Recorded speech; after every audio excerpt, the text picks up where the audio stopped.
I stayed up late, maybe around 10 p.m., just aimlessly watching stuff on YouTube.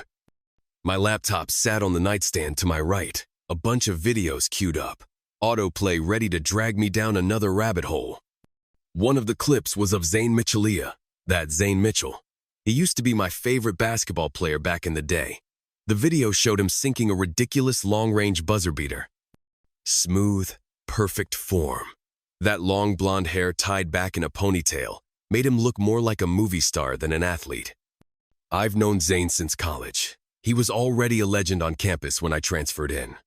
Funny enough, he had an apartment in the same building as mine, and we'd run into each other pretty often, especially during the off-season. When he went pro, he got picked up by the Vultures, the team based closest to my place in Virginia. 3 years ago, he retired from the NBA and transitioned into television work. Now he's a presenter for Vultures TV. I mostly watched his clips for nostalgia's sake. It reminded me of simpler times. But then, the next video started and it hit me like a punch to the gut. It wasn't about basketball at all. It was a short news segment. In it, Zayn was at a Miami club, dancing smooth and charismatic as ever with a tall blonde woman. The headline under the video said, "Zayn Mitchell, another conquest?" I stared, not quite processing what I saw, but as the clip went on, the camera angle shifted slightly and I recognized her. The blonde was Sophie, my wife. They danced, close, too close, and at the end of the clip, there was no mistaking it. Zayn and Sophie locked in a full-body, hungry, passionate kiss, like they hadn't a care in the world, like she didn't have a husband or 2 teenage daughters back home. The whole thing lasted about 3 minutes. I watched it twice, then downloaded it. My hands were shaking as I grabbed my phone and called Sophie's cell. No answer.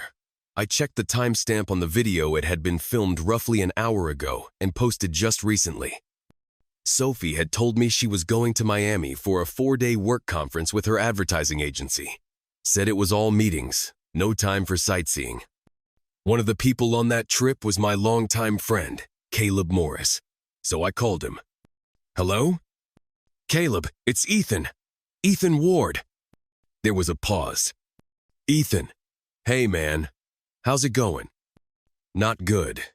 "Caleb, do you know where Sophie is right now?" Long silence, then a sigh. "Aw man, don't tell me you saw the clip." Yeah, I saw it. Zayn Mitchell, my wife. Caleb, I need the truth. This thing's going viral tomorrow. My daughters will see it. Their friends will see it. I need to know, is she sleeping with him? Has she been? I'm sorry, Ethan. Really. We all figured it out pretty quickly. They started getting chummy on Tuesday right after we arrived. They'd known each other from college, apparently. She was coming to meetings during the day, but she wasn't sleeping in her room. Her roommate said Sophie hadn't been back any night since we checked in. Everyone here assumes they're together. I sat in stunned silence.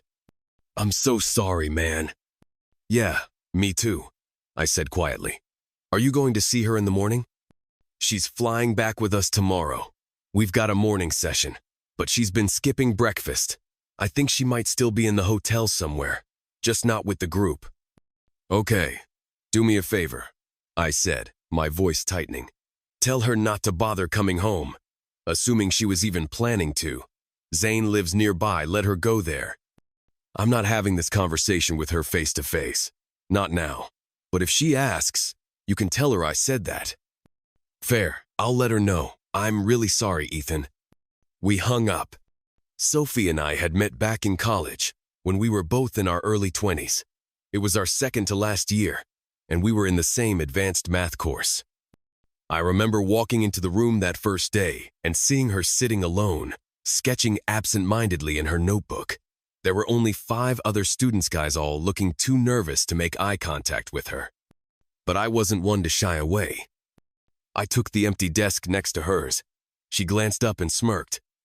"Looks like someone was smart enough to grab this seat."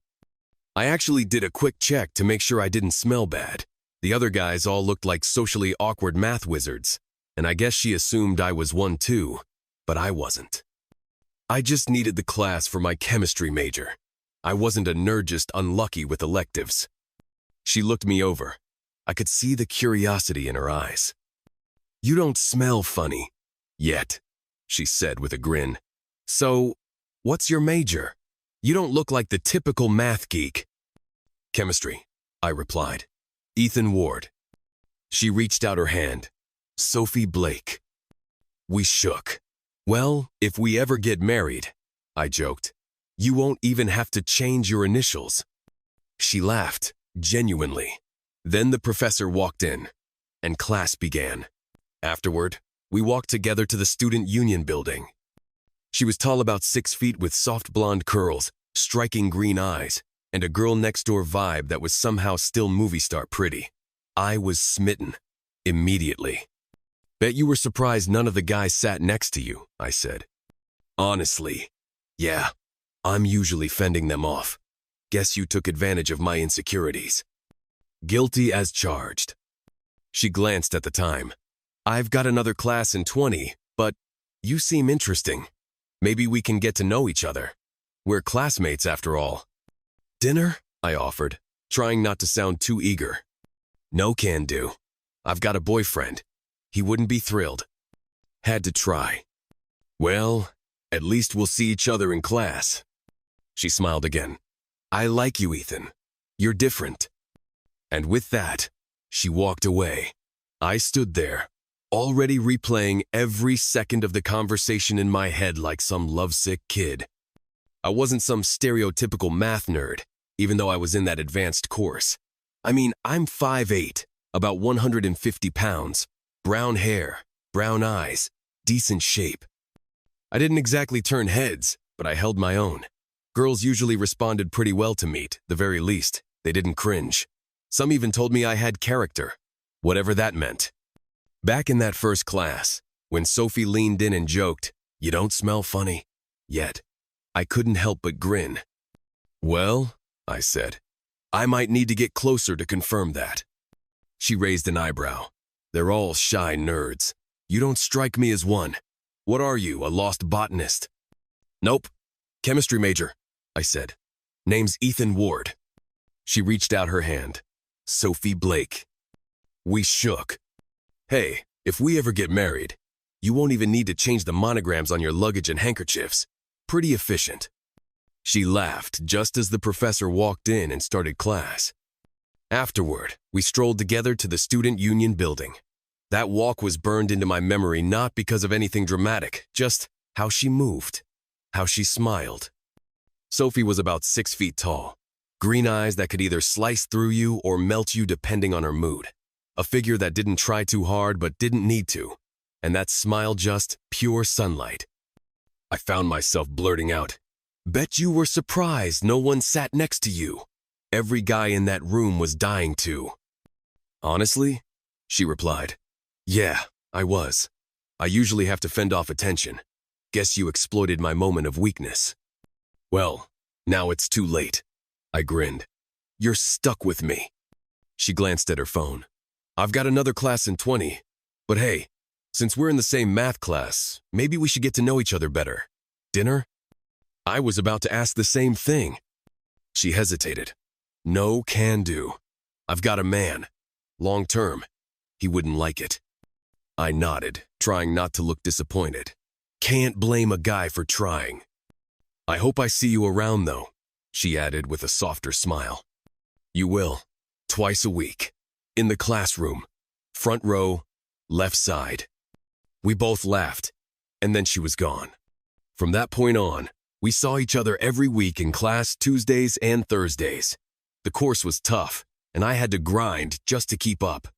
One afternoon, after I fumbled through a problem set, I turned to her for help. "Hey, Sophie, mind walking me through question 6? She looked it over. "Sure. You forgot to distribute the negative across the parentheses. Watch." She explained it like it was nothing. After class, I asked, "You ever struggle with this stuff?" "Nope," she said with zero modesty. "Math comes easy to me. You?" "I need it for chemistry. But yeah, it's a time suck." "You should just ask for help. Not everything's a competition." "That's what I'm doing now," I said. "Actually, any chance you'd be willing to tutor me? I could buy you coffee. Or diner food. Strictly academic. She narrowed her eyes. Ethan, I told you I have a boyfriend. I know. And I respect that. I'm asking for help, not a date. She paused, then shrugged. Fine. Diner at 4. Don't be late. Over the next few weeks, those study sessions became regular. We'd meet at this little local diner off campus, spread out our notebooks, and dive into derivatives and probability theory. But the conversations always drifted to music, television, life, childhood, relationships, everything. The math almost became the excuse. One afternoon, as we were finishing up some matrices, a tall guy walked up to our table. Broad shoulders, confident swagger. Sophie looked up and beamed. Ethan, this is Darren, my boyfriend. Darren, this is Ethan, me math class buddy. I stood and offered my hand. Darren gave me a firm shake.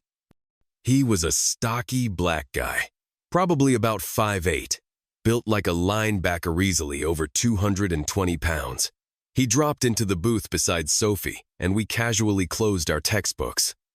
So, he said, glancing between us, you two solving quantum physics, or just looking smart? I need upper-level math for my chem major, I explained. It also helps with programming. But yeah, sometimes we just try to look impressive. He chuckled. Wild. I'm doing physical training, playing hockey now, but I'm looking to teach high school unless I can turn pro. We'll see. That's a solid path, I said. More realistic than mine. Chemists and programmers get hired, but sometimes it feels like no one knows who or where. We laughed. The three of us slipped into an easy, surprisingly engaging conversation about how college majors don't always match career paths, how ridiculous the course requirements are, and what we all hoped would happen after graduation. Darren wasn't just some dumb jock, he had depth, insight. I could see what Sophie liked about him. Still, I couldn't help but notice how she looked at me sometimes when Darren wasn't paying attention, and that would become a problem later. I just don't know what job exactly I'll end up in, I said, shrugging. Who actually hires chemists straight out of school anyway? Sophie leaned back and smirked. Well, I'm going into business. I like the idea of making money, simple as that. The more the semester went on, the more I found myself around her. We were synced, same classes, study sessions, shared jokes. At some point, I invited her and Darren over to my off-campus apartment for dinner. Darren brought along his neighbor, Jenna Pierce-Young, fresh out of high school, and, frankly, stunning. She and I already had a kind of low-key, friends with benefits arrangement. It was casual, physical, and no one caught feelings. At least, not yet. Dinner went surprisingly smooth. I cooked a fish stew, made a spinach salad, and we ended with cookies and ice cream. The girls had wine, Darren and I had beer, and the vibe was laid back but fun. We ended up playing bridge afterward. Yeah, bridge. None of us had really played seriously before, but somehow it worked. Sophie and I were partners. Darren and Jenna played as a team. I learned quickly that Sophie had this unconventional bidding style, aggressive, a little chaotic but effective. I adapted. We started winning. We got competitive. We laughed hard. And we beat them. She high-fived me like we were in the finals of some world championship. After the game, Darren and Sophie left around midnight. Jenna stayed. That wasn't unusual. We ended up in bed, like usual. She was beautiful, energetic, and confident in ways that never made me feel tied down. We both knew it wasn't love. She had a boyfriend back in her hometown, and I never asked how he felt about all this. That night was fine, but something had shifted. It wasn't Jenna I kept thinking about afterward. That same night, before leaving, Sophie had asked if I'd play in a backup bridge tournament at the nearby army base. I said yes without hesitation. Then came the twist. A couple days later, I noticed Jenna walking across campus with Darren. I was too far away to hear anything, but body language said plenty. They weren't just chatting. They moved toward our apartment complex. I followed from a distance, watched them enter. They got into the elevator together. Jenna lived on the 4th floor. So did I. The elevator stopped there. I stood for a few minutes, unsure whether to follow up or pretend I never saw it. My brain was buzzing with a cocktail of suspicion and denial. Eventually, I gave up and went back to my apartment. I sat by the window, tried to read a book, but mostly stared out at the street, waiting, watching. 2 hours later, Darren exited the front door, calm, composed, like nothing happened. I waited a beat, then walked down the hall and knocked on Jenna's door. She didn't answer at first. I knocked again. "Hold on!" she yelled, a little breathless. A few seconds later, she opened the door. No bra, flip-flops, tight little dress, hair a mess. She looked flushed and caught. "Hey, Ethan. Not a good time for company?" I asked. She rolled her eyes, but didn't deny anything. "Oh, damn. You saw, huh? You saw us come in?" "Yeah, I did." "Well," she hesitated, then shrugged. "Did you have fun spying? I mean, is that what this is? Some moral crusade?" "Jenna, don't play dumb. It's not just about me and you. You know Sophie and Darren are together. Or were." She sighed. "Look, if it makes you feel any better, it wasn't emotional. Darren's just fun, like you.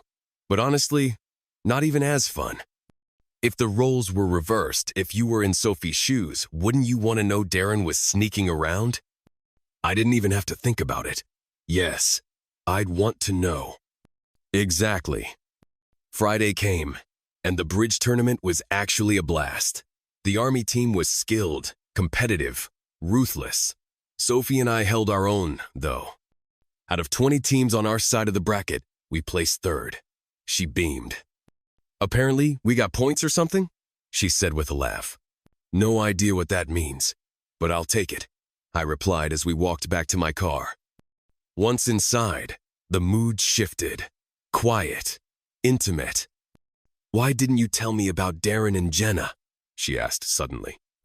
I hesitated. "It wasn't my call. I saw them together. That's all." "I know. Jenna told Darren that you knew.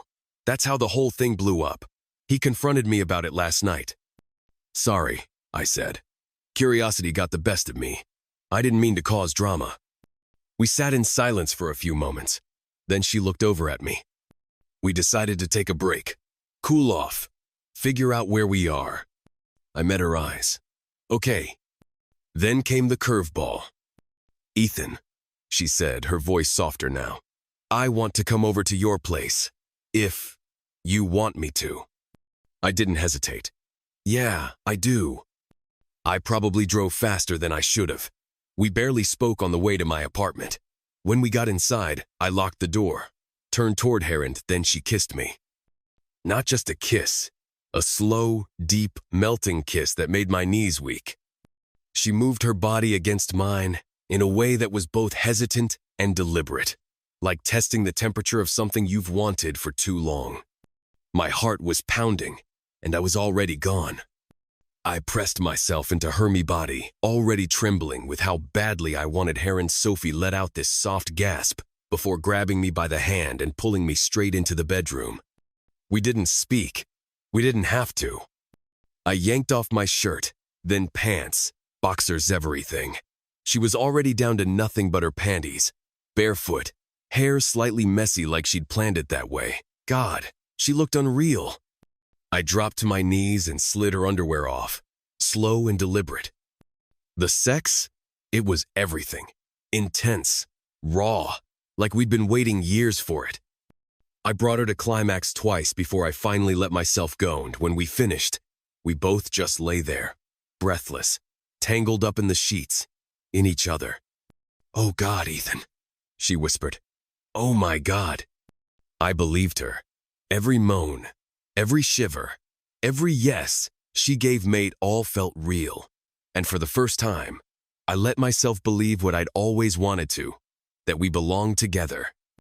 That maybe, somehow, we were meant for this. Now, if we're being honest, I've never been the guy to brag. I'm average, maybe slightly above average in size, but that's not the point. I've always cared more about how to please a woman than impress her, and over the years, I'd gotten good at reading signals, knowing when to slow down, when to push, when to stop talking. That night, everything worked. After a little rest, Sophie started touching me again, gently at first. She whispered something playful and completely inappropriate, and it didn't take long for things to escalate. We went for another round hotter, messier, louder. She hit another high, and I wasn't far behind. Eventually, we lay there in silence, fingers tracing random patterns on each other's skin. 20 minutes passed like 2. I stood up to go to the bathroom. She followed me in, leaned against the doorframe with a smirk. "Shower?" she asked, her voice low, sultry. I nodded. We stepped in together, steam rising, the water cascading down us. I pressed her back against the smooth tile wall, kissed her neck, and had her right there under the running water. It was primal. Intoxicating. Afterward, we washed up, dried off, and crawled back in to be exhausted, sated, tangled again. The next morning, I got up first and brushed my teeth. Sophie padded in behind me, wrapped in one of my t-shirts, and took the spare toothbrush I handed her. Once we both had fresh breath, well, let's just say we didn't make it to breakfast right away. Later, while sipping coffee and eating scrambled eggs, she looked at me across the table and asked with a sly grin, "So, am I better than Jenna?" I raised an eyebrow. "What?" "And Darren? Be honest." I stared at her. Then she grinned wider. "He's bigger," she said, shrugging. "But you're better." I nearly choked on my coffee. "Jenna's great," she added. "But you? You're fantastic." From that morning forward, Sophie was pretty much living with me. Darren wasn't thrilled about it, but he didn't put up a fight. He moved on fast, honestly. I'd catch wind of him hanging out with Jenna more and more during his senior year. They weren't exactly hiding it. Around that same time, Zane Michelia, that Xana moved into our building, 4th floor. Same as Jenna. I'd see him around sometimes. With her, coming, going, casual waves. He never officially moved in, but it was clear something was going on. He was polite when we crossed paths. Too polite. And maybe a little too friendly with Sophie. She noticed it too. I think Jenna did as well, because after one dessert night she invited us over for. We were never invited again. Sophie and I got married right after college. We were both 20. I landed a job as a software contractor at the Pentagon. Not glamorous, but stable. Sophie started working at a public relations firm that focused mostly on government lobbying and high-level corporate accounts. She did well. People liked her. She knew how to work a room. Around the same time, I inherited a house from my grandfather. It was only a few miles from my office, and the lease had just expired on the renters. We moved in. It was modest but spacious. 3 bedrooms, a big kitchen, a converted garage that could double as a den or guest space, and a finished basement that needed work. I tackled that myself, with help from an old high school buddy who ran a small construction business. Nights, weekends, and too many Home Depot trips to count. Then Sophie got pregnant. At 22, we became parents to twin girls Ava and Riley. Fraternal, equally loud, equally exhausting, equally brilliant. Sophie took a year off to focus on them.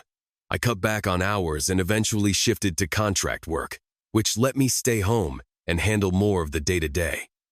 When the girls turned 4, Sophie went back to work part-time, and then full-time shortly after. By that point, we had a well-oiled system. I handled drop-offs, lunches, laundry, and freelance coding projects that actually paid well, just not predictably. But it worked. We had built something real. And for a long time, it felt strong. I was making more money than ever, but the trade-off was obvious: no benefits, no stability. Sophie's career, on the other hand, had turned into a full-blown marathon. Long hours, weekend calls, high-stakes pitches. And it wasn't just the nature of the work, it was her. She was relentless. The more she achieved, the more she craved. She allowed herself to be consumed by it. Meanwhile, I was working on side projects that I actually believed in. A couple of software systems I had been tinkering with on my own, none for inventory automation, and the other for internal data management. I thought they had real potential, maybe even commercial value. The freedom of working for myself, of building something from scratch, gave me energy. And even though some of my contracts came from government departments, a big chunk of my work was just mine. When our girls, Ava and Riley, turned 13, they started middle school. I was 35 then, still in pretty good shape. I ran most mornings, played competitive table tennis with a few local league guys. Don't laugh. It's no joke when your opponent is a wiry 60-year-old who plays like he's training for the Olympics. Before that video surfaced, before the floor of my world cracked open, I would have told you Sophie and I had a good sex life, maybe even a great one. At least, that's what I believed. We'd been together for 15 years. Sure, things weren't as wild as they had been in our 20s, but there was chemistry. I didn't think we were stale. But maybe she did. After watching that video, the one where she and Zane Mitchell were grinding and kissing like two teenagers with zero shame, I started wondering how long it had really been going on. Was Miami a one-time thing? Or just the one time she got caught? The questions didn't stop there. A darker one crept into my mind and stuck. Were Ava and Riley mine? The morning after I told the girls about the video, I asked them to do a quick DNA swab just as a precaution. I did one myself. I told them it was for school. They were skeptical but played along. I felt awful doing it, but I couldn't let them get ambushed at school if this thing spread like wildfire, which I knew it would. It was Friday. They had to go tests, group projects, all of it. The world didn't stop just because ours did. Around 10, Sophie called. Her name lit up on the screen. I stared at it. I didn't answer. Voicemail clicked on, and I let it play. Her voice was shaking. Ethan, please pick up. Please. I love you. I made a mistake. I know I did. I'm coming back this afternoon. Oh God. She broke down crying. Click. By then, I had already changed the security code to the house. One of the smarter upgrades I made over the years was installing a full electronic entry system. Sophie's code, gone. I wasn't going to let her walk back in like nothing had happened. The converted garage or bonus room was fully furnished and climate-controlled. That's where I carried her clothes, her shoes, her makeup bag, even her framed photos from our bedroom. I laid it all out there, neatly, coldly. Calls started rolling in. My mom, her mom, a couple friends. Everyone wanted to know what I planned to do. I gave them all the same answer. I didn't know. And I meant it. Then, curiosity got the better of me. I opened Sophie's Gmail. Just scrolled, nothing invasive at first, just browsing the inbox. A month's worth of emails. Most were work-related. A few travel confirmations. Some tips from a coworker who was also heading to the Miami conference. Nothing from Zane. Nothing in the trash folder either. Either she was careful, or this really was some spontaneous whirlwind disaster. Her flight was scheduled to land at noon. I ignored every one of her calls. Instead, I asked a friend of mine, Ryan, who lived near the airport, to go there and keep eyes on everything. Record it, even. I wanted to know exactly how she came home. Ryan stood at the arrivals area and spotted Sophie with her colleagues. She looked around anxiously while waiting for her suitcase. He filmed her as she collected it and waited near the exit. 5 minutes later, Zane Mitchell appeared. He looked around too, then walked casually to baggage claim. Ryan followed discreetly. Sophie spotted Zane across the room. She froze, clutched her suitcase. Then she turned and walked toward the taxi line. Zane followed. He caught up to her, said something. She shook her head, clearly trying to dismiss him. Just then, a cab pulled up, and without asking, the dispatcher directed both of them into it. Ryan sent me the video. I watched it 3 times. 20 minutes later, a cab pulled up in front of our house. Only Sophie stepped out. She walked briskly toward the door, trying her old code. Nothing. She tried again. Still nothing. Panic hit. She started ringing the doorbell. I didn't move. Not right away. I opened the front door, and Sophie stood there, eyes wide, cheeks streaked with tears. The second she saw me, she broke down completely. "I'm so sorry, Ethan," she sobbed, her voice cracked and desperate. "I never meant for it to become this. I never imagined it would be such a mess." I didn't step aside. "You don't live here anymore," I said coldly. "Your stuff's in the garage. Stay there until you figure out where else to go. Maybe head to your parents. I don't care." She tried to reach for me, pleading. "I swear, I didn't sleep with him before this trip. I have nothing with zany love you, Ethan." "You loved me," I snapped. "You danced like a damn teenager in heat on YouTube. You made a public fool of me. Do you even know what the girls are going through at school right now? What I'm going through?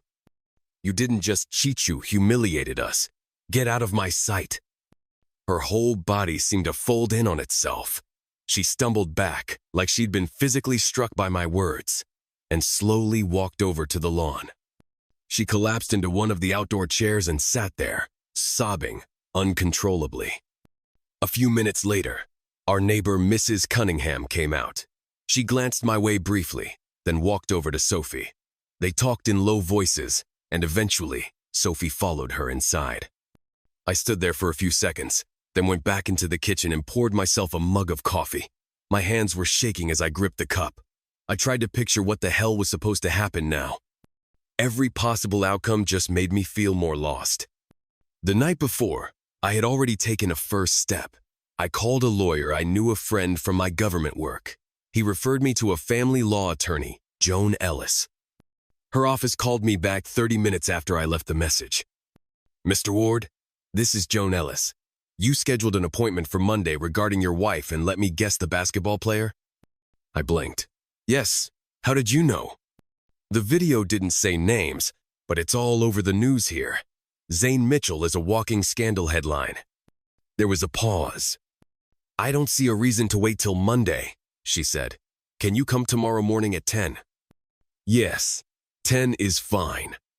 "Good. Before you arrive, write out a brief timeline of your relationship with your wife and anything you know about Mr. Mitchell. I'll also need financial documents if you have them." We wrapped up the call, and before I could even breathe, the phone rang again. I answered automatically. "Ethan, it's Zane." I didn't say anything. Two just wanted to apologize. "To you. I know this is really screwed up. I didn't mean to cause all this." My voice was flat, dead. "Zane, I will dedicate the rest of my life to making sure you regret every second of this. You think I'm going to let this slide?" "Man, I didn't look. It wasn't just me, okay? It wasn't just me, and you know that. She's your wife, not mine. It just happened. I was married, happily, until she went to Miami. She didn't. We have 2 kids. If you ever see me coming, you better run." I didn't raise my voice, didn't scream. The quiet threat was worse. He went silent, then hung up. Now I had his number. I opened our shared cell phone account and checked Sophie's outgoing calls. She'd only called Zane after she arrived in Miami and only twice. No prior contact. I didn't have access to that day's log, but I started to believe their run-in may have been unplanned. Maybe.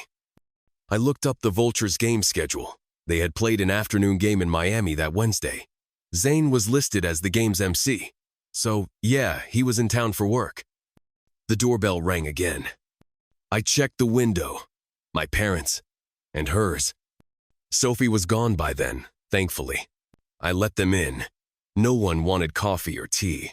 They walked in stiffly and sat in the living room. I remained standing by the doorway, arms crossed, like I was bracing for war. "Well?" I asked. My mom, Helen, was the first to speak. "We had a little chat outside. Just us. We wanted to ask you what you're thinking, what you're planning." My throat tightened. For a moment, I couldn't speak. My eyes burned unexpectedly. I started, but the words stuck. Then, in a shaky voice, I added, "I don't know what the hell I'm doing." My mom's expression cracked at the edges. I think, for the first time in years, she saw her son as completely broken. I think that was the moment my mother gave up on trying to change my mind. Later, she told me it was the look in my eyes, that empty, shattered stare. She said there was so much devastation in it, so much quiet grief and numbness, that she realized nothing could be fixed. Not really. My dad cleared his throat and asked, "Is there any chance you might talk to Sophie?" She asked if we thought you would. "For what?" I said. "She's got nothing to say that I want to hear. She didn't just make a mistake, she destroyed our family. It wasn't some drunken fling. It was 3 nights, public, shameless. With a guy whose name everyone knows. Her coworkers saw it. My friends. Our daughter's friends. The whole damn world knows." Ellen, Sophie's mom, gently stepped in. "Ethan, I know she screwed up. Big time. But you've loved each other for years. You've built a life. You have children. Maybe you can still—" I cut her off. "I don't consider her my wife anymore," I said. "I never will again. She's the mother of my children, and that's it." Ellen stiffened. "You're in pain, that's obvious. Your ego took a hit." "Ellen," I said, my voice steady but cold, "I love and respect you, but your daughter did irreparable damage. Please, don't push for reconciliation. It's not happening." She lifted her hands, silently conceding. I added, "You all need to start thinking about what life looks like after the divorce. This is happening. You should be preparing for that." That's when my mom finally broke. Tears welled up in her eyes, and she just sat there, sobbing quietly. "Just give it a few days, Ethan," she whispered. "That's all I ask." My dad placed a hand on her shoulder. "We'll take the girls for the weekend," he said. "Let's take them to the lake.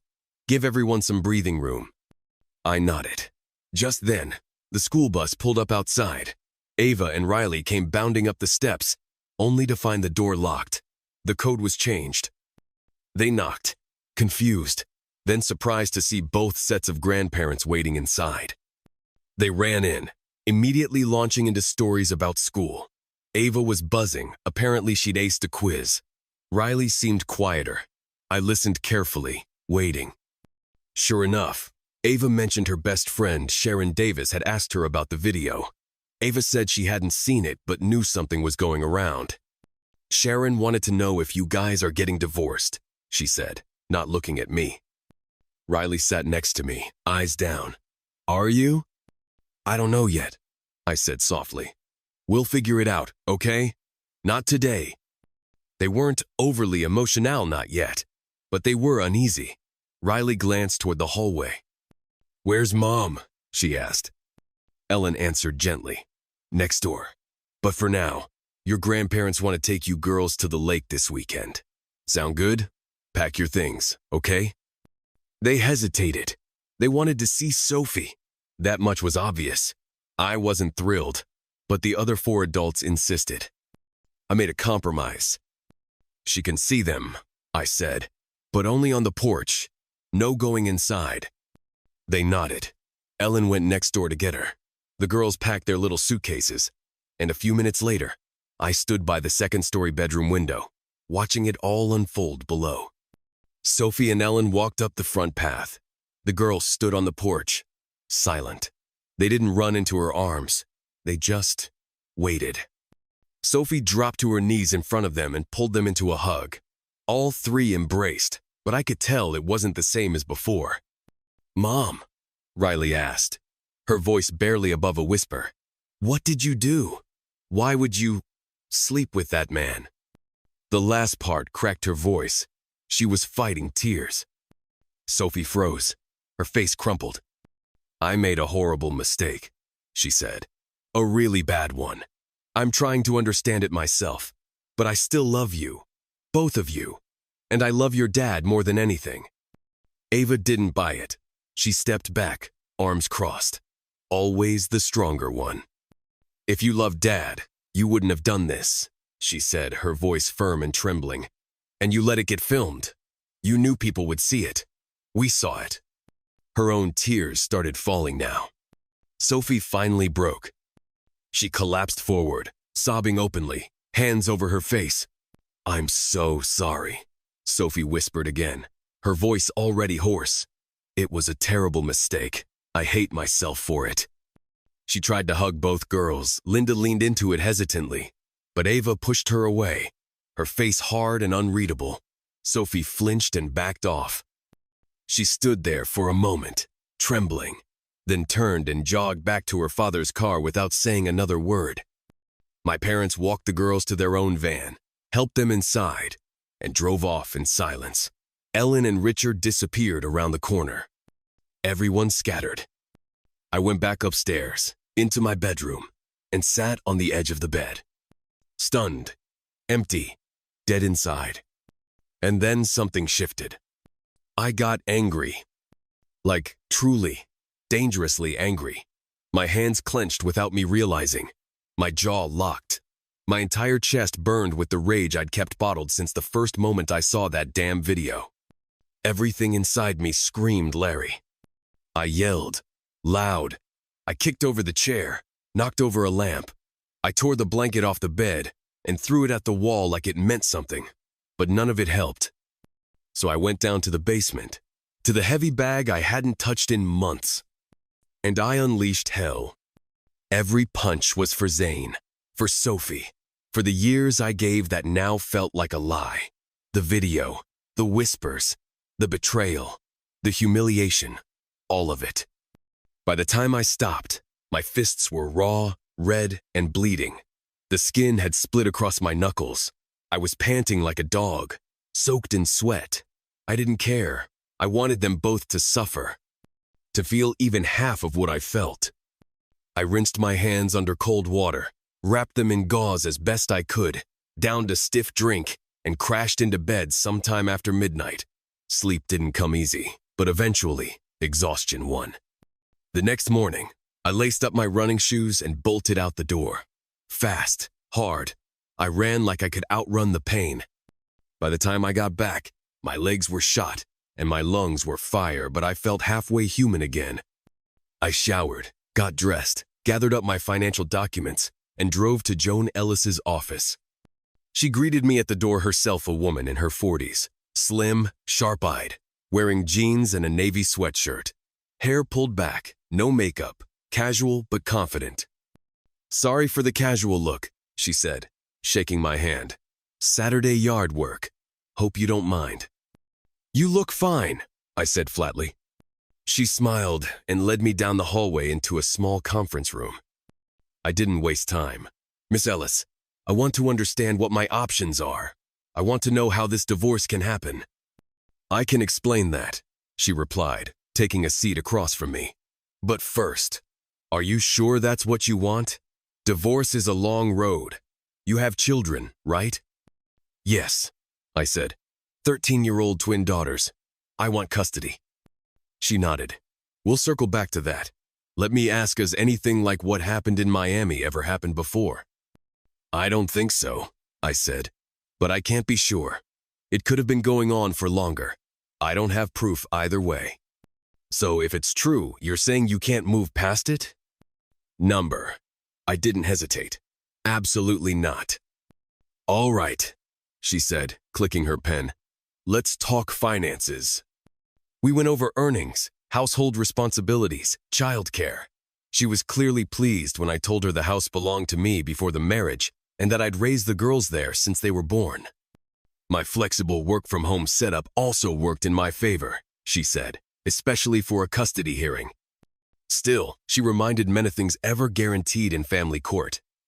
My income was slightly higher than Sophie's, but hers was more consistent. Joan thought neither of us would owe child support unless one became the non-custodial parent.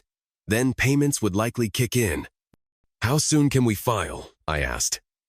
She tilted her head. "It takes about a week to draft the paperwork and get it submitted, but I strongly recommend you don't rush. People change their minds, and the court will almost certainly order a counseling session." "Can that be avoided?" "Usually no," she said, "but we might be able to keep it minimal." "I really don't want to speak to her one-on-one," I muttered. "You'll have to, at least in a formal setting. We'll keep it structured." She paused, her eyes drifting to my hands. "Why are your hands bandaged?" I looked down, flexed my fingers under the wrap, got a little angry, took it out on a punching bag, forgot my gloves. She raised an eyebrow. Well, at least you didn't take it out on Zane Mitchell. Or your wife. Speaking of which, I said, voice suddenly colder. Can I sue him? For what he did? There has to be something. In this state, unfortunately, there's no legal action for adultery or alienation of affection anymore. I checked Florida law too, same thing. That kind of liability is long gone. My voice dropped to a monotone. He needs to pay. The room went still. Joan shifted in her seat, finally saying, let me see what I can find. Just no violence, please. I didn't respond right away. No promises, I finally said, almost under my breath. The guy has to pay. I won't be able to sleep, I told Joan, if that man walks away from this without facing some kind of consequence. Her tone shifted professional, but firmer now. Mr. Ward, as your attorney, everything you say is confidential. But if I become aware that you're planning to commit a violent crime, I may be legally obligated to report it. I met her eyes. Joan, you'll never have that knowledge. I promise you that. She gave me a slow nod, not quite convinced but choosing to move on. I signed the agreement, paid the initial fee, and told her to start the paperwork as soon as she could. I wanted this moving. When I got home, it was already noon. I barely had time to take off my jacket before my phone rang. It was my dad. Hey, Ethan, how are you holding up today? I'm fine, I lied. Just got back from meeting with the lawyer. Oh, so you're moving fast. Yeah, we talked through the whole process, divorce, custody, everything. He was quiet for a beat. Then, son, maybe just take a breath. Don't rush anything. This kind of decision, it sticks with you. Dad, the moment Sophie got in that cab with Zane, she became history. The fact that she stayed with him for 3 nights makes it worse. But honestly, 1 would have been enough. He sighed. Your mom thinks she broke something in you that can't be fixed. And I might agree, but I still think she should get 1 shot, 1 chance to explain. I didn't respond right away. Then, and what do you think she could possibly say that would change my mind? There was silence on the line. Yeah, I continued. That's what I thought. After that, we talked about the girls' show they were doing. Linda had grown quiet and withdrawn. She moped around the house, barely speaking. Ava, on the other hand, was furious. Short-tempered, sharp-tongued. She wasn't handling it well at all. Mom had been spending time with them, trying to reinforce that this wasn't about them, that they weren't being abandoned, that both parents still loved them. I knew she was doing her best, but I also knew some wounds don't respond to reassurance. We ended the call, and a few minutes later the landline rang again. No caller ID. I let it go to voicemail. It was Sophie. Her voice cracked as the recording played. Ethan, if you're there, please pick up. I need to talk to you. Please, I need this. I screwed up, and I know it. I don't know who else to talk to. You're still the only one I ever trusted with the serious stuff. Am I really going to lose you? She broke into sobs. I'm sorry. I'm so sorry. Click. I sat in the kitchen, eyes shut, jaw clenched, and then, without thinking, I stood up, walked downstairs, and put on my boxing gloves. The bag was still there, hanging from its hook, swaying gently like it had been waiting for me. I hit it, hard, again and again, until my arms were noodles and my breath was gone and my lungs burned. I kept going anyway, not because it helped, but because it was better than screaming. Then I dragged myself upstairs and stepped into the shower. Hot water stung my raw knuckles. I stood there until it ran cold. Some guys get drunk in moments like this. Me, I hit things. Or I run. I don't know if that's better or worse. But as the water ran down my face, my mind drifted somewhere darker. Zane. There was something I hadn't told anyone, not even Joan. I had 2 registered firearms at homie, a .45 revolver and a .40 caliber semi-auto. Legal, tracked, accounted for. But one day, a few years back, I'd been jogging near a field and saw something glint in the grass. Turned out to be a .380 Taurus pistol, self-loading, fully functional. I checked it, cleaned it. Noticed the serial number had been filed off. That meant it was unregistered, illegal. And still I kept it. Took it to the range once. It shot clean and accurate. Compact enough to hide, solid enough to do damage. And now, I kept thinking about Zane, about using that gun, about what it would feel like to end this entire nightmare in a single, sharp moment. But I had daughters. They needed me. And I couldn't let some walking ego trip like Zane Mitchell land me behind bars. No matter how badly I wanted to watch him pay. I forced the thoughts out of my head. I knew, eventually, Sophie and I would have to talk face to face. But right then, the thought of being in the same room with her made my stomach twist and my hands curl into fists. It wasn't time. Not yet. I was sitting alone in the house, surrounded by silence that felt heavier than concrete. Then, something hit me like an invisible weight crushing my chest, pinning me to the couch. I couldn't breathe. I felt paralyzed, suffocated under the full gravity of what had happened. The betrayal, the collapse of everything. Then, suddenly panic, like a cold hand around my throat. I jumped up from the couch so fast it probably looked like I'd been electrocuted. If anyone had seen me right then, they would have assumed I'd lost my damn mind. And maybe I had. A little. I needed to move. Get out. Breathe different air. So I went for a walk. Fast. Nowhere in particular. My feet moved like they had a destination, but my brain was just white noise. That's how I ended up in front of Zane Mitchell's house. I didn't stop. Didn't linger. Just took it in with a long glance as I walked past. The place was new, big, close to the street, modern. There was a basketball hoop over the driveway, of course there was. His car wasn't there, but the garage in the back was huge.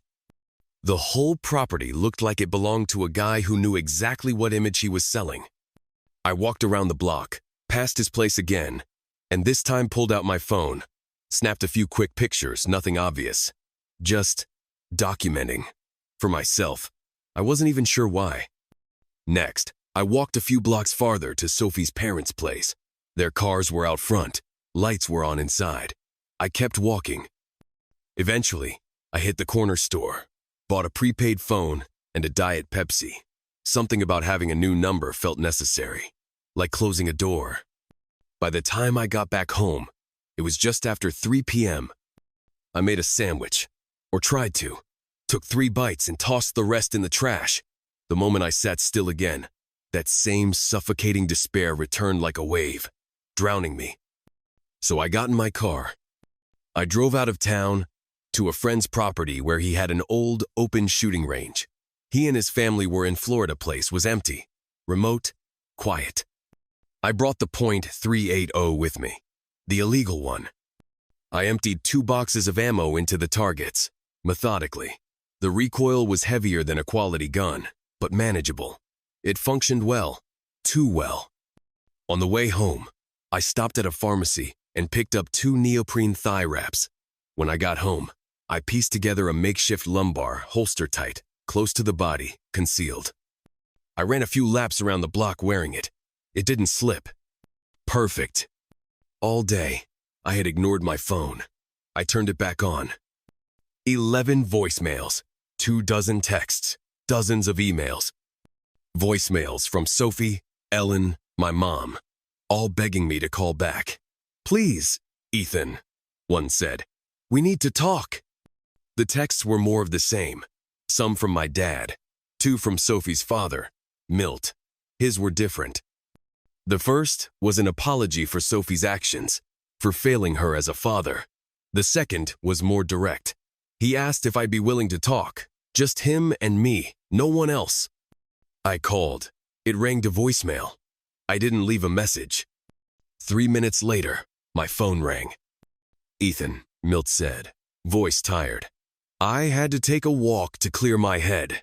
I saw your call, figured you wanted to talk. I do, I said. Can we meet somewhere? How about Raymond Park? By the old basketball court? Okay, 30 minutes. Works. I threw on jeans, slipped the .380 into my waistband, just in case. Zane's house was only about a half-mile from the park. I wasn't planning anything, but I wasn't taking chances either. I parked a block away and walked.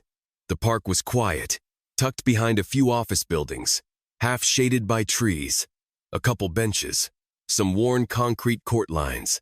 Peaceful, not many people. Milt was already there, seated on a bench off to the side. We shook hands, sat our day down. I just wanted to make sure you're okay, he said. Ellen's been worried sick. Your mom, too. I'm not okay, Milt, I said quietly. I feel worse than I ever have in my life, like I'm dragging around 50 pounds of guilt and anger and sadness, and I don't know where to put it. He nodded slowly. When my mother died, I felt like that. It took a full year just to feel normal again. I just kept working, Milt said, day after day, hour by hour. That's what pulled me out of it after my mom died. You should do the same. I scoffed under my breath. Yeah, easy to say. But this, it's only been a day, not a year, and it already feels like I've lived through a war. Milt nodded slowly. If it helps, Sophie's barely functioning. She's practically catatonic. Hasn't eaten since she got to our house. I think she said maybe 3 sentences total. We're honestly thinking about calling a therapist. He paused, looking at me carefully. You actually seem in better shape than she does. Guilt does that, I muttered. She has it. I don't. I'm sorry to hear that, Milt said. Because your girls need her. No matter how bad it gets, they'll always need their mother. I let that hang in the air a moment. What I don't get, I said finally, is how she's even surprised by the fallout. She danced with a celebrity in public, kissed him on video, stayed with him for days and thought no one would notice. That I wouldn't find out? It's insane. Even without YouTube, one of her coworkers would have told someone. My friends would have picked it up eventually. She wasn't thinking at all. No, she wasn't, Milt admitted. I think she found herself swept into something completely out of her usual reality. Miami was a bubble. She's away from home, away from responsibility, and then there's this famous guy chasing after her. I think she just gave in. A fantasy. Something she'd never act on in a normal moment. Sounds like an excuse. It's not, he said. It's an explanation. Not a good one, but maybe the only one she has. I exhaled, jaw tight. You want my theory? He raised his eyebrows. Go ahead. She's had a thing for Zane since college. Probably never acted on it until now. She thought she could get what she wanted without consequences. A little taste of excitement. The guy she fantasized about. The family back home. Cake, meat mouth. What are you going to do? He asked carefully. I shook my head. I'm probably going to divorce her. I can't even picture her face without feeling sick. I hate what this has done to me, Milt. I'm not okay. Not even close. I get it, I really do. But everyone else is telling you to wait. You know that. Even I've said it. And yet, he trailed off. And yet what? I can't see how you go back to being a family either. Exactly, I said. I'll wait, but not long. If she's as wrecked as you say, then you better prepare her. Because when I go through with this, it's going to be final. I understand, he said, almost whispering. I'll try. We stood and parted ways. As I walked back toward my car, parked a block away, I heard the distinct thump-thump of a basketball bouncing down the sidewalk, and then I saw him. Zane Mitchell, dribbling casually, like nothing had happened, like he wasn't the walking disaster that tore my family in half. My hand moved toward the waistband of my jeans, toward the gun. Just as I felt the grip beneath my shirt, Milt pulled his car into the street, heading toward us. He saw Zane too and leaned on the horn. Zane startled, lost the ball, and watched it bounce into the street. Like a reflex, The idiot ran after it without even looking. And that was the last mistake he'd ever make. A dark SUV, coming from the other direction, couldn't stop in time. Milt's car had partially blocked its view, and by the time the driver saw Zane, it was too late. He hit him. Hard. Zane's body flew onto the hood, then the windshield, then up into the air, his legs flailing like a rag doll before he slammed into the pavement with a sickening crack. Milt kept driving. I rushed forward. The SUV driver, panicked, older man jumped out, shouting that he'd already called 911. "I didn't see him! He just ran out!" Zane was conscious, barely. His eyes found mine. He tried to speak. His mouth opened, but no words came. He gurgled something, a whisper, then his eyes rolled back. I watched him die. Paramedics arrived within 2 minutes. They worked furiously, tried everything, but the damage was done. Zane Mitchell was gone. Just like that. The police showed up not long after. I was nervous not because I'd done anything wrong in that moment, but because I had a concealed weapon on me, an illegal one. I wasn't sure how things would play out if they searched me, but they didn't. I gave them my name, my address, my version of the events. The driver backed me up, clearly distraught but honest. Zane had darted out. Nothing anyone could have done. About an hour later, I drove straight home, walked inside, and without hesitation tossed the .380 into the trash. I didn't even look at it. Just opened the bin, dropped it in, and slammed the lid shut. That part of my life, whatever that had almost been, was over. Then I got back in the car and headed to Milt's house. I knew Sophie was there, but I didn't care. I wasn't there for her. I needed to talk to Milt. We had just witnessed a man die. A man who had torn my family apart.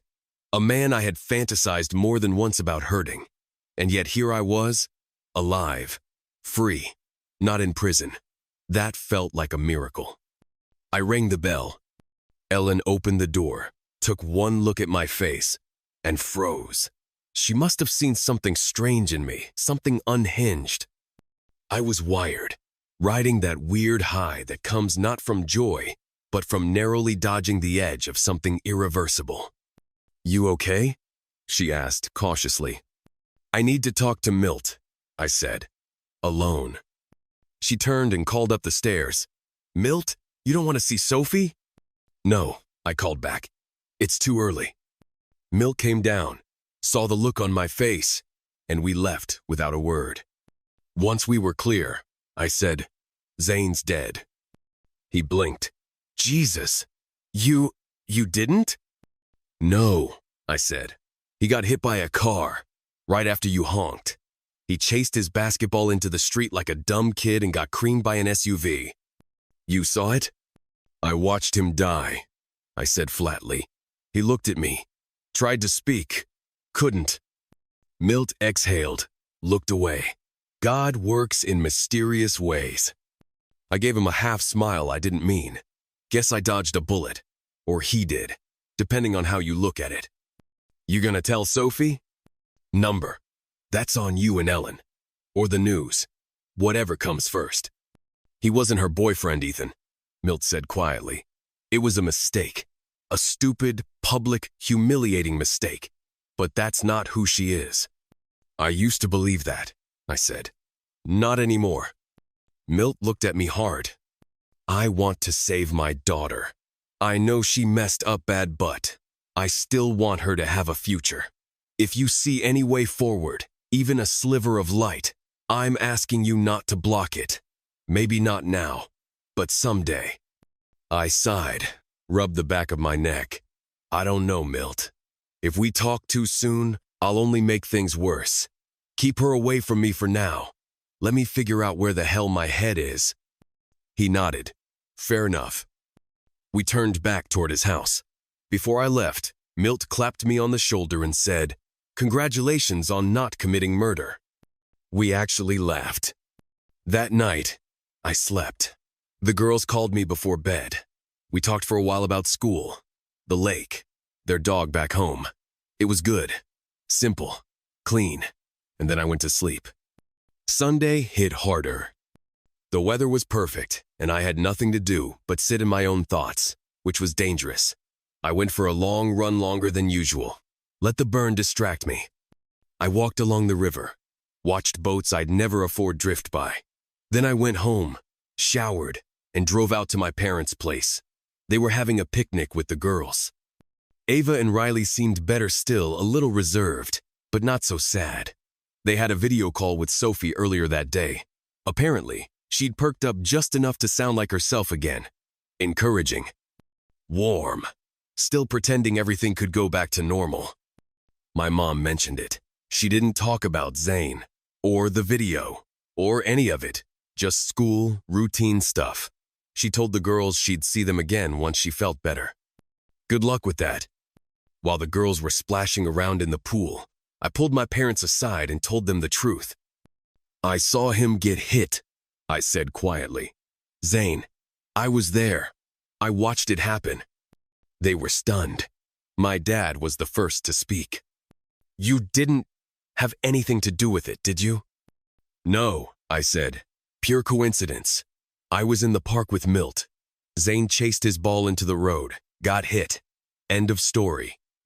My dad leaned back, eyes closed. Well, I can't say I'm sorry. May God have mercy on him, my mom added automatically. Then we all fell quiet. The moment passed. We changed the subject, ate some more, laughed with the girls.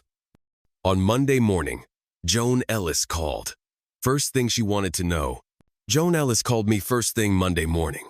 She asked how I felt about Zane's death. She didn't know I had been there. My name hadn't appeared in any reports. I told her everything. From the horn to the impact to the final breath. She listened quietly, and I could tell she was both shocked and maybe just a little suspicious. Honestly, if our positions were reversed, I'd be suspicious too. After a long pause, she cleared her throat and said the divorce papers would be ready by Wednesday. She asked when I wanted them served. I told her to hold off for now. Sophie was in bad shape, and I had made a kind of promise to Milt. Not exactly forgiveness, but restraint. A delay.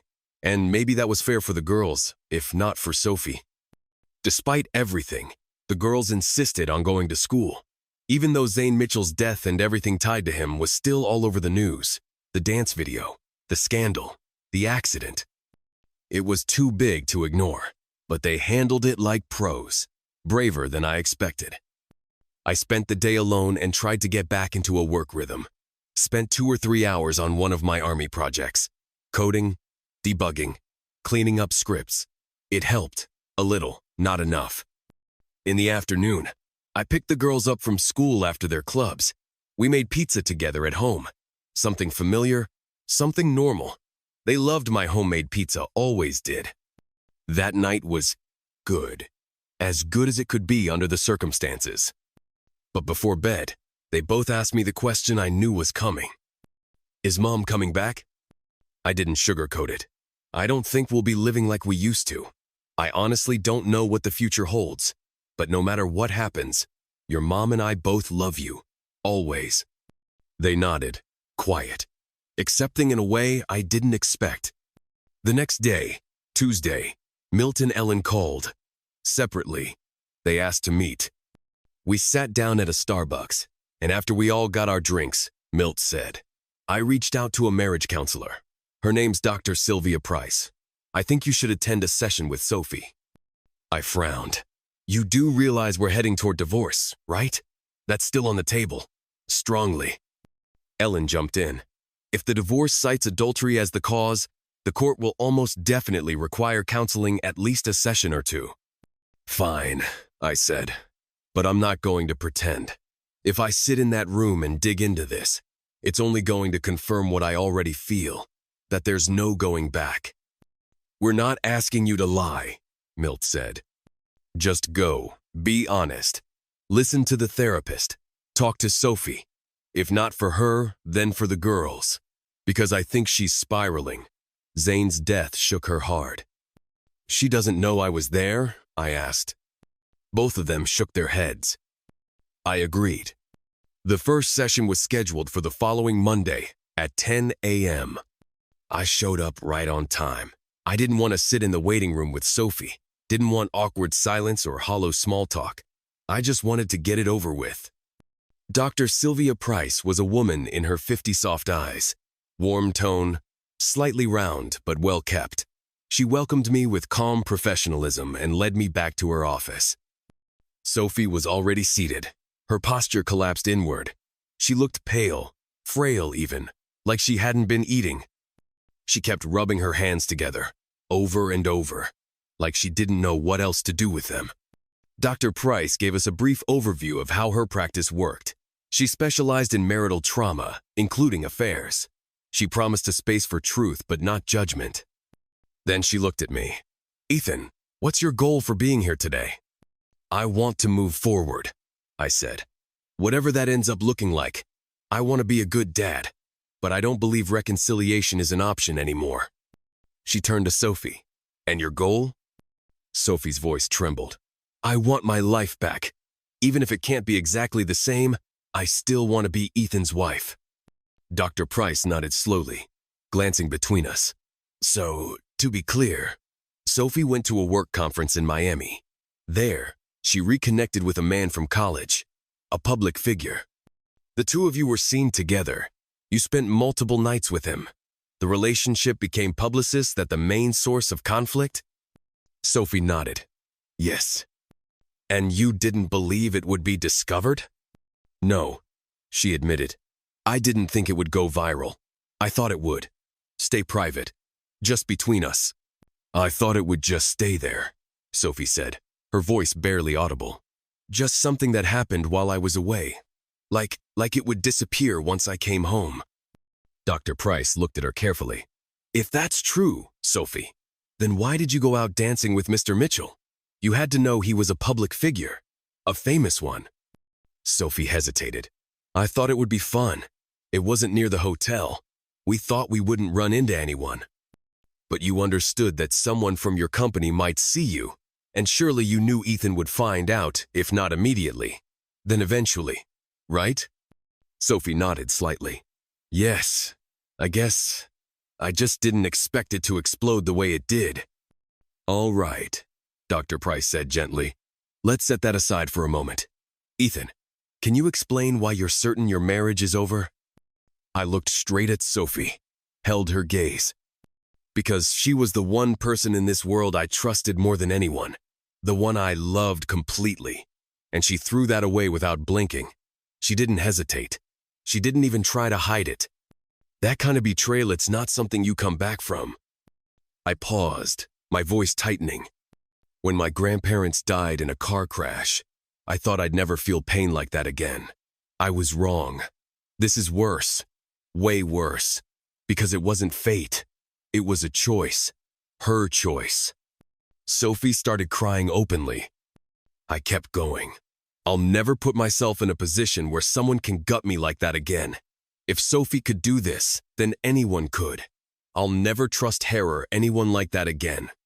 Dr. Price was silent for a beat, then asked gently, "How do you feel seeing her like this? So broken?" "I feel sad," I said, "and furious, because it wasn't just me she hurt. It was our daughters, our home. She didn't just blow up our marriages, left shrapnel in every room of our life." I turned to Sophie, barely able to control my tone. "And for what, Sophie? 3 nights with some college fantasy, a guy you always wanted but couldn't have back then?" She shook her head, sobbing. No, I don't know why I did it." Dr. Price stepped in. "Let's slow down. Sophie, did you have feelings for Mr. Mitchell back in college?" Sophie nodded. "Yes, he was charming, famous. Everyone liked him. He flirted with me, but I was with Ethan, so I never acted on it. I told him no." Dr. Price leaned forward. "So why did you say yes in Miami?" Sophie's voice cracked. "For months I'd been feeling disconnected, like I was stuck. Everything felt like routine. Ethan was busy. I was exhausted. I thought the conference would give me a break, a reset." She wiped her eyes with shaking fingers. "But the moment I saw Zane, it all hit me. He hugged me so tight, and it was like everything else just shut off. I didn't want to push him away. I didn't even think. I let it happen. Everything happened so fast. I stared at her. "We had sex the night before you left," I said. "Was that fake too?" Her eyes widened. "Number God, no. That was real. I felt it all through the flight. It wasn't about that." "But you still got on that plane," I said. "And the second you saw him, it didn't matter." Sophie started crying again, head down, shoulders shaking. I felt the tears on my own cheeks, but they didn't soften me. They just reminded me how raw the wound still was. The anger started boiling over. My fists clenched. I stood up quickly and walked to the outer office. I was on the verge of throwing a chair when Dr. Price appeared. "Ethan," she said calmly, "why don't you take a break? Step down to the men's room. I'll talk to Sophie alone. Then we'll finish up. Just you and me." I nodded stiffly and left. 15 minutes passed. When I came back, Sophie was calm, red-eyed, but no longer sobbing. She glanced at me, then said, "I'm sorry, Ethan," and she left. Dr. Price sat down across from me. "Ethan, how do you really feel about Zane Mitchell's death?" I didn't hesitate. I was there. I saw it happen, and I was glad he died. I didn't even feel conflicted. Honestly, I felt cheated that I didn't get to do it myself, that he died before I could. She held her expression, unflinching. "I know it sounds ugly," I added, "but it's true. He wrecked my life because he couldn't keep it in his pants. And I stopped, biting my lip. She asked, "Why does Sophie's affair mean the end of your life as you knew it?" "Because I was a family man," I said slowly. "That's all I ever wanted to be. A good husband, a good father. I never asked for more. I didn't cheat. I didn't lie. I gave her everything." I leaned forward, and she took that and spit on it. "I can't imagine trusting anyone again," I said. "Sophie broke that. Completely." Dr. Price sat quietly, then asked something that made my stomach turn. "Have you thought about the sex? Between Sophie and Zane?" My jaw tightened. "Yes, I saw the video. They didn't just hook up, they lusted after each other. It was obvious, unfiltered." "And how did that make you feel?" "Betrayed," I snapped. "Worse than betrayed. It was the most personal kind of cruelty." I paused, then continued, quieter but more bitter. "No matter what happens, she'll always remember how good it felt. That heat, that rush. If we'd stayed married, I'd never stop wondering if she was thinking about him while we were together. I'd always have to compete with that memory." I swallowed hard. "You know what I want?" I looked her dead in the eye. "I want to destroy that memory for her. That's the least I can do." Dr. Price nodded solemnly. "That's a painful place to be, because this is a woman you once loved very deeply." "I did," I said. "And that's why it hurts so much." She gutted me. That ended the session. She asked me to begin thinking about what kind of living arrangements might be necessary if we officially separated. Sophie's perspective. Dr. Price had asked me to prepare a written history, a confession, really, of what happened in Miami and why I let it happen. She told me it might help to understand my own choices, even if it didn't excuse them. So I sat down and forced myself to write the truth. Before Miami, I felt lost, numb. Nothing was wrong, but nothing felt alive either. I wasn't enjoying anything, not work, not weekends with the girls, not even my marriage, though I never said it out loud.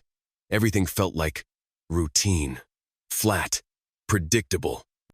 When the work conference came up, I saw it as a break, a breath, a moment to reset. But something else was happening too. Brady Bean, a coworker, had been hitting on me for months, always with this playful, flirty tone. I brushed him off, always laughing, always casual, but part of me liked the attention. I never considered acting on it, not seriously. Even when we both found out we were going to Miami, he joked about it being our chance. I rolled my eyes, told him no, but I didn't exactly discourage him either.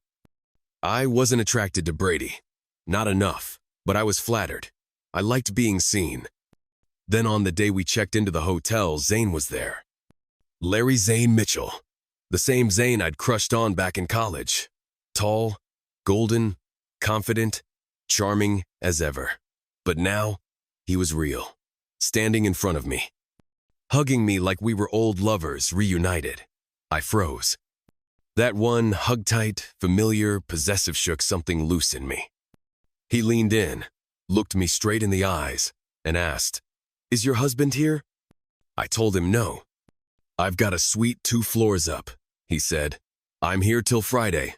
I want you, and I know you want me." I didn't say yes out loud. I didn't have to. He saw it in my face. That night, we went to dinner. It was just a formality. We both knew what was going to happen. We skipped dessert. As soon as we stepped inside his suite, he pulled me close, undressed me like we'd done it 100 times before, and kissed me with so much hunger I forgot who I was. We were off to the races. We tore each other's clothes off like teenagers.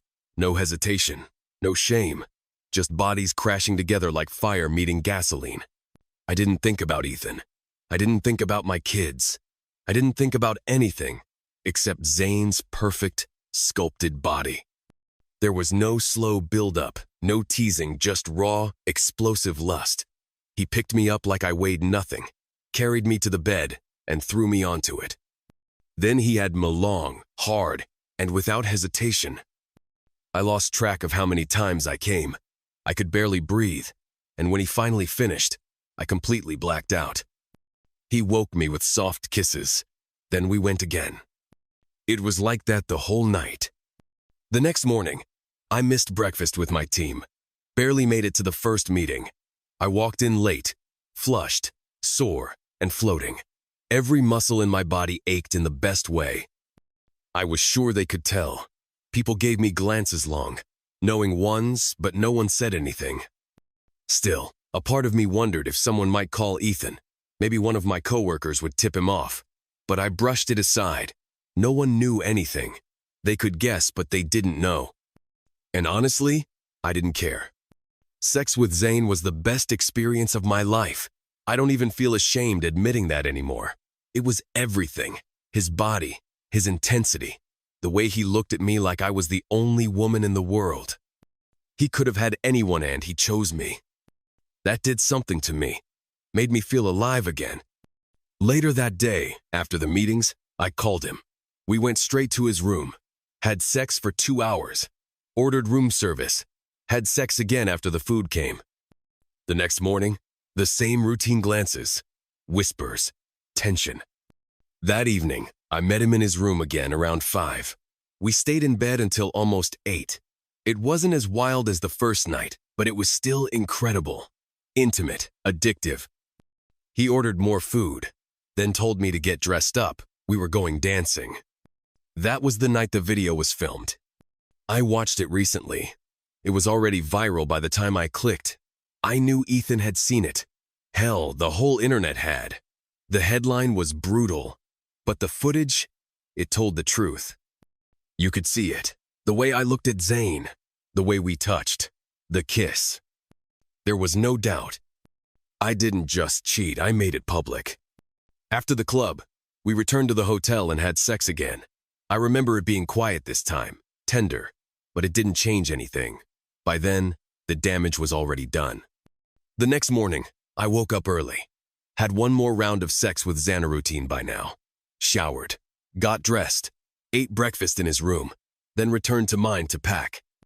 That's when Cindy, my roommate, looked at me with wide eyes. "You're on YouTube," she said, "and it's spicy." My heart sank. I rushed to watch the clip and felt cold, full-body horror sink into my bones. There it was, me and Zane, on display. I realized right then, I'm finished. When we boarded the shuttle to the airport, I ran into Bart, Ethan's longtime friend. I hadn't spoken to Ethan the whole trip. I hadn't checked my phone. I couldn't even remember if I'd brought my charger. I asked Bart quietly, "Did Ethan call?" He looked at me, conflicted. "He called every night," he said. "You never answered." And yeah, he saw the video. He knows about everything. I couldn't speak. The flight home was the longest of my life. I sat by the window, numb. No one made eye contact with me. Zane was somewhere on the flight too, but I didn't see him. When we landed, I grabbed my luggage and turned to see Zane behind me. "You gonna be okay?" he asked. I said the only thing I could, probably not. He looked just as drained as I felt. I hadn't arranged a ride. I didn't even consider Ethan might pick me up. I just got in the taxi line and waited. Then came the last insult. The dispatcher waved Zane into the same cab. We sat in silence for a moment before he said, "I didn't mean for it to go online. I wasn't thinking." "I don't want to talk," I replied. "Just tell the driver to drop you off first." He nodded. When I got home, I tried the door. My code didn't work. I rang the bell. When Ethan opened the door, his eyes said everything before he even spoke. When Ethan opened the door and looked at me, I saw it all: devastation, rage, heartbreak. I couldn't handle it. I ran. Since then, I've been staying with my parents. I've been in a fog, barely functioning, barely present. Everything feels numb and slow, like I'm walking through molasses. I tried to talk to the girls once. I visited, hoping for a moment of connection, but Avami, brave, blunt Ava, stepped back and pushed me away. Her eyes said everything. And honestly, I didn't blame her. Phone calls worked better. They didn't have to see me falling apart. I could smile and sound normal for 5 minutes at a time, pretend like things were okay. Getting ready for that first therapy session took me over an hour. I sat on the edge of the bed staring at my shoes, trying to convince myself not to throw up. Now, I go to Dr. Price's consultations regularly. After that first session, after Ethan said what he said, so directly, so painfully, I knew my marriage was already gone. His words didn't leave any room for hope. But even now, I don't know how to handle the weight of what I've done. His pain, his fury, his total rejection. I don't know how to ask him to trust me again. Honestly, I don't think I deserve his trust. And then there's Zane. When my mother told me he was dead, I just sat there. It didn't register. It took a full minute before the words made sense. He was hit by a car, just like that. And what wrecked me wasn't just that he was gone, but that the last thing he asked me to do, in that cab ride, was to call him, tell him the truth. I said I would, but I didn't, and now I never can. There's a hole inside me that feels like it'll never close. If I ever sleep with another man again, I know I'll remember Zane. I know that memory will be there, hanging over everything. Or at least, I thought it would be. But now, maybe not. No, I keep wondering, if I had just said no, would he still be alive? It sounds irrational, but it doesn't feel that way. It feels like a weight I can't shake. I'm completely lost. Ethan again. Things at home are manageable, slowly improving. School's been tough for the girls. Ava's still angry. She hides it behind sarcasm and slammed doors. Riley misses her mom more openly. But I think Ava does too, in her own way. We do video calls every evening, just the three of us. Sophie joins sometimes. She looks better, I guess, more alert. But it's hard to tell in those short moments. Nothing meaningful can happen in 10-minute Zooms. At our second counseling session with Dr. Price, things followed a familiar pattern. This time, we had individual meetings first. She asked me, "Ethan, have you thought about what could make reconciliation possible?" I gave it a second. "Yes," I said. And I couldn't come up with anything. "Do you think if you understood what led Sophie to do what she did, why she turned to Zane, you could learn to trust her again? If you knew the cause, maybe you could work to prevent it?" I shook my head. No offense, but that's BS. She didn't fall into bed with him by accident. She wanted sex with someone she fantasized about. She figured she could get away with it. Isn't that what she said? "She said it wasn't planned," Dr. Price replied. "Yeah, and I believe she lusted after him. That's not the issue. The issue is that I think, deep down, she wanted to be caught. Dr. Price tilted her head. Why would someone want that? Good question, I said bitterly. Maybe ask her. All I know is, this won't end in reconciliation. I can't get past this kind of betrayal. And if she did want to be caught, that's worse. That would mean she wanted out of our life, our family. She didn't just want excitement, she wanted an explosion. Drama. I looked down for a second, then added, you know what? If Zane were still alive, I honestly believe she'd be with him right now. When Sophie and I met together later, she cried again. She asked for forgiveness again. I didn't even respond. I just stared at the carpet. Even if she truly apologized, even if she somehow managed to explain it all in a way that made sense, I still couldn't be with her. It would be like living next to a time bomb, just waiting for the next detonation. I went home that evening and told Joan to serve the divorce papers. Sophie again. Today I was served. I've kept writing in this journal because, I don't know, maybe some clarity will come, some understanding. This week, I noticed Ethan was different during our consultation. Calmer, more distant. It wasn't coldness, it was acceptance. And I've read about that.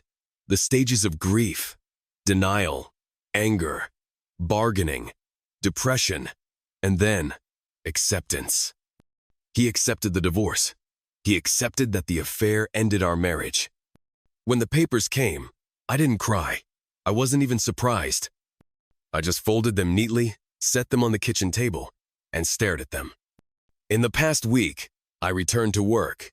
The reception was cold. Awkward smiles. Conversations cut short. People avoiding eye contact. Everyone knew. At work, I had become that woman, the one who blew up her family over a fling. The one who danced on camera with a celebrity like she was 20 and single. People didn't have to say it. I could feel it. The judgment hung in every conversation that ended too quickly. In every sideways glance in the break room. Even Brady Bean stopped talking to me. And that stung more than I expected. Not because I wanted him, but because I always assumed he'd be there. Still chasing. Still harmless. But he pulled away too. Whatever chance he thought he had with me, gone. His loss, I guess. He could have played the rebound card and probably succeeded. But now, he knows I'm a mess. My lawyer advised me to request joint custody of the girls. Since Ethan already owned the house before we were married, and since he was their primary parent, it was almost guaranteed they'd stay there. But if I lived nearby, within their school district, maybe we could do alternating weeks or at least a few midweek overnights. Even hearing it made my chest tighten. I confessed everything in the paperwork, admitted to the affair in Miami, asked my lawyer to push the process forward as fast as possible. I didn't want money from Ethan. And it was clear he didn't want any from me either. We agreed to split our savings 50-50ths. No arguments, no drama. So many years, so many memories. All reduced to logistics. But I suppose I got off easier than Zane. At least I'm alive. And that's the thing I realized. I don't even feel sorry for him anymore. He shares the blame. He knew I was married. He knew I had children. He pursued me anyway. He didn't have to sleep with me. He could have had anyone. Why me? I still don't know. Dr. Price once told me that my dancing, my reckless sexual behavior, my inability to hide the affair, it might mean I subconsciously wanted to start over. To blow up my life and rebuild it into something more exciting. Maybe. But I don't think that's true. She also said Ethan believed I wanted to be caught, that I wanted out. Well, if I did, I got what I asked for. I'm free now, and I hate it. I don't eat much. I don't feel hunger. I have no desire for sex. I haven't set foot in a bar. I've turned Brady down again and again, and I haven't felt even the smallest flicker of temptation. And that scares me more than anything. How long will I feel like this? How long will I float through my own life like a ghost? Ethan again. Today, the divorce was finalized. I was awarded primary custody of the twins. They'll continue living here in the house they've always known. Sophie Lee, Legally, we'll have them every other weekend, 2 weeks in the summer, and 1 holiday per year, either Thanksgiving or Christmas. We alternate. It's fair. Honestly, it's exactly how we've been living for the past 6 months anyway. She has an apartment about 2 miles away. The girls know how to get there. She picks them up, brings them back. It's routine now. I told Milt and Ellen they're welcome at the house anytime. They visit often. I know they see the girls when they're with Lee on weekends too. I'm fine with that. They've done nothing wrong. I haven't dated seriously. I've gone on a few dates, sure. Dinner, bowling, a drink here or there. 3 women from our friend's circle divorced like me. One week, I had someone over while the girls were at their mom's. We spent the week together. There was sex. Good sex, even. But I made it clear from the start there would be no future. No promises. I told her what happened. They all know. Everyone in our social group knows. That makes things easier. No lies. No misunderstandings. Some people still think I'll get over it one day. That I'll find someone new, heal, trust again. I don't think so. What I went through, what I saw, that kind of pain doesn't fade. It brands you, scars you. You learn to live around it, not without it. Even now, when I think about Sophie and Zane together, those images still hit just as hard. I don't want them to, but they do. It's like a splinter in the soul that never quite works its way out. The twins are adjusting. Riley is warmer with her mother now. But Ava? She's still cold, still guarded, just like me. And maybe that's not a good thing. I've never told Sophie that. I only talk about it with Ellen. Lee and I barely speak. She knows I don't want contact unless it's about the girls. The less I see her, the better. It keeps the wound from reopening. The less I see of Sophie, the better. Every glimpse of her hits like a body blow. Seeing her is painful. It yanks open things I've tried hard to seal shut. So I avoid it completely. Ellen tells me she's worried. Says Sophie's become something of a recluse. She rarely goes out, barely talks to anyone. We technically live in the same neighborhood, belong to the same community chats and groups, but I almost never see her. And when I do, it's like passing a stranger you used to dream about. I don't feel sympathy. I doubt I ever will. I don't even think she understands what she did. And how could she? There was never a real explanation, just fragments of excuses. And even those never fit together. The only way I can make peace with it is to call it what it was. A freak accident of circumstance. Her quiet dissatisfaction with life.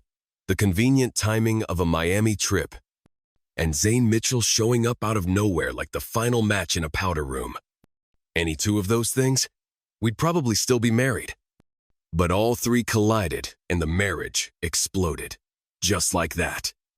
There's no fixing it, no salvaging the wreckage. It's done. 1 year later, golf course.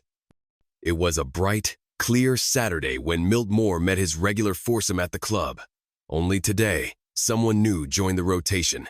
Fred Cunningham, his old friend from high school. Fred had flown in from Colorado. They hadn't seen each other in years. Fred was an electrical engineer now, quiet, focused. But that day, as they walked from the 9th tee box to the green, the conversation shifted from golf to something more personal. Something they hadn't discussed. Not over the phone, not in messages. Milt finally asked, "So, how have you been holding up, Fred?" Fred shrugged. "I'm all right, because I made peace with it.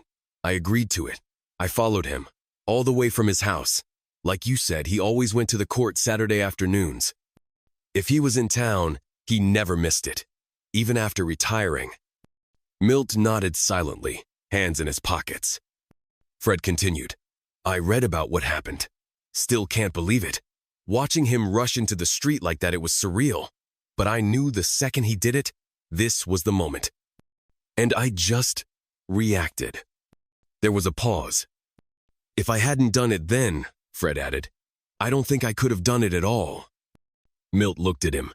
"I didn't expect you to act so fast. When I hit the horn, I just meant to startle him, maybe throw him off. But you—" "I was shocked too," Fred said. "But it worked. It worked perfectly. No one suspected anything. It looked like pure chaos, but it wasn't. It was clean, and it was over in seconds. Milt let out a slow breath. It felt like divine intervention, like the universe stepped in to protect Ethan. I called 911, Fred said quietly, but it was already too late. Ethan, he was there, right there, watched the whole thing. I know, Milt replied. I wanted him to. I thought, if it happened, he needed to see it, for closure. And you know what? He later told me he felt cheated that someone else did what he couldn't. Fred smirked slightly. I figured he would kill Zane eventually. He had the gun and the rage. If I hadn't stepped in, he'd be in prison. His daughters would be without a father. Sophie would have spiraled. Did Zane deserve to die? Milt asked. Fred didn't answer right away. I don't know, he finally said. But I know Ethan and the girls deserved a life, a normal one. And I knew Sophie. Well, if she ever did something drastic, it would be because Ethan went away, and I couldn't let that happen. The two old friends kept walking, clubs in hand, their shoes crunching over gravel as they headed toward the next hole. They never spoke about it again. They didn't need to. They walked side by side, silent in the sunshine. Subscribe to our channel so your second half never cheats on you, and don't miss the next story. If you're under 18, don't even think about clicking play on what comes next.